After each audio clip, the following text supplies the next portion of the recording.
महात्मा कहते माला तो कर में फिरे और जीव फिरे मुख माही, और मंत्र तेरा कहीं और घूम रहा, ये तो सुमण नहीं। 108 मंत्र आपको बताए जाते हैं, ज़्यादा भी कर सकते हो कोई बात नहीं, और किसी दिन कम भी रह जाता चिंतित नहीं होना चाहिए, क्योंकि परमात्मा को पता है काल ने यू एजेंट छोड़ रखा मन कि यू भक्ति ना करने दे तुमने। लेकिन कुछ दिनों के बाद आत्मा इस पे प्रभावित ऐवी हो जाएगी और बैठ के इस पे भजन कराया करेगी। फिर श्वास का मंत्र आ जाता है, ये मन भागता है, फिर थोड़ी देर पाछा फिर चेतन हो जाए, फिर करे, तो ऐसे करता रहे, ऐसे अभ्यास बनेगा इसका, ऐसे ही चलता है। और कुछ दिनों के बाद आपको रात्रि में भी, स्वप्न में भी आपका सिमरण शुरू हो जाया करेगा, सोते सोते सोते सोते श्वास उश्वास से।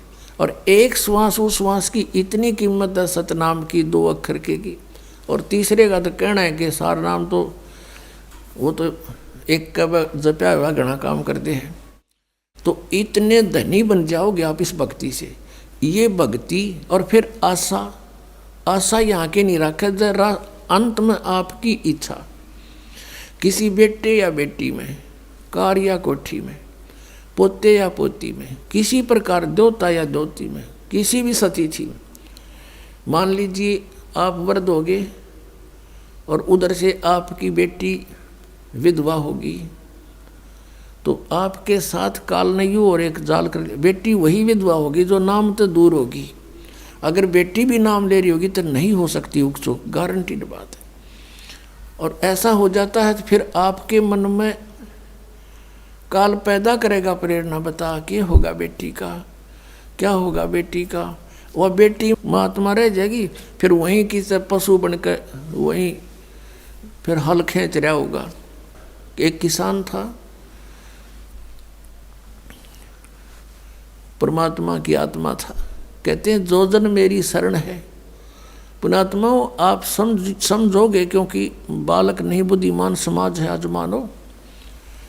किसी का बालक बिगड़ जाए, बेटा या बेटी, उस माता पिता से पूछ कर देखो वो कितना दुखी रहता। सपने में भी उसको ये चिंता बनी रहती है कि किस प्रकार मेरा बच्चा फिर से लाइन पकड़ जाए, उसके लिए कितना दुखी होता है। और हम उस परम पिता के बच्चे, उसी के बेटा बेटी हम, और वो हमारे, हम कितने बिगड़ के यहाँ आगे इस काल का फंस गए। अब ये हमारी रेल बना रहा है सबकी, ब्रांड मैट्री कर रखी यहाँ पर, ले लिए इंडिया हमने इसके साथ आकर के। लेकिन वो कहते हैं ना माता पिता बुरे नहीं हो सकते, बेटा बेटी वैसे 100 गलती कर दे। अब उसी विधान से वो हमारा पीछे फिर रहा है।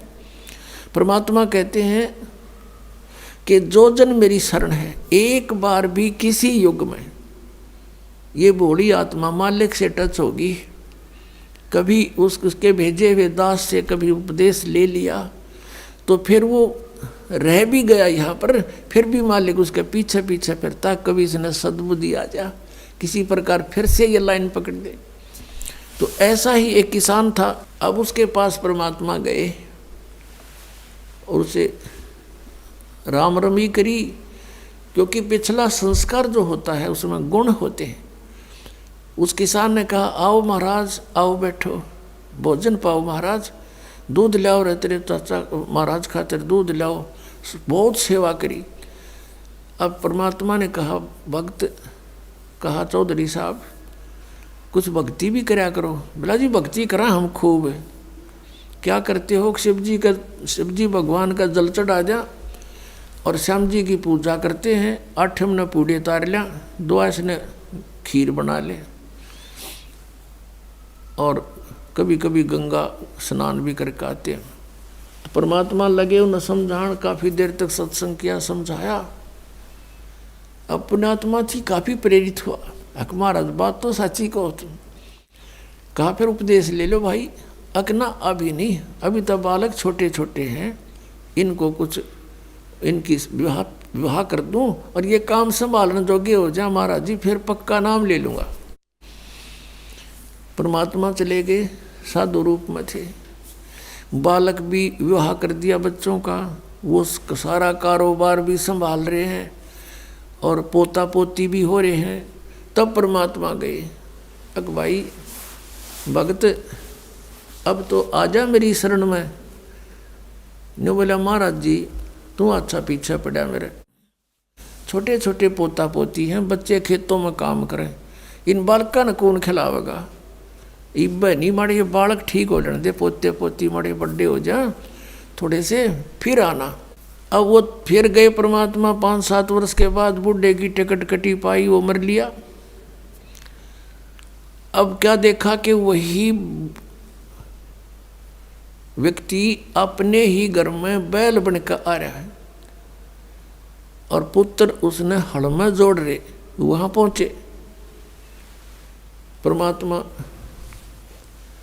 अब वो बच्चे जाने थे महाराज को कि आओ महाराज जी आगे। कहा गया भाई, बोला भाई डटिए, एक दो बात कर लो तेरे पिताजी ते।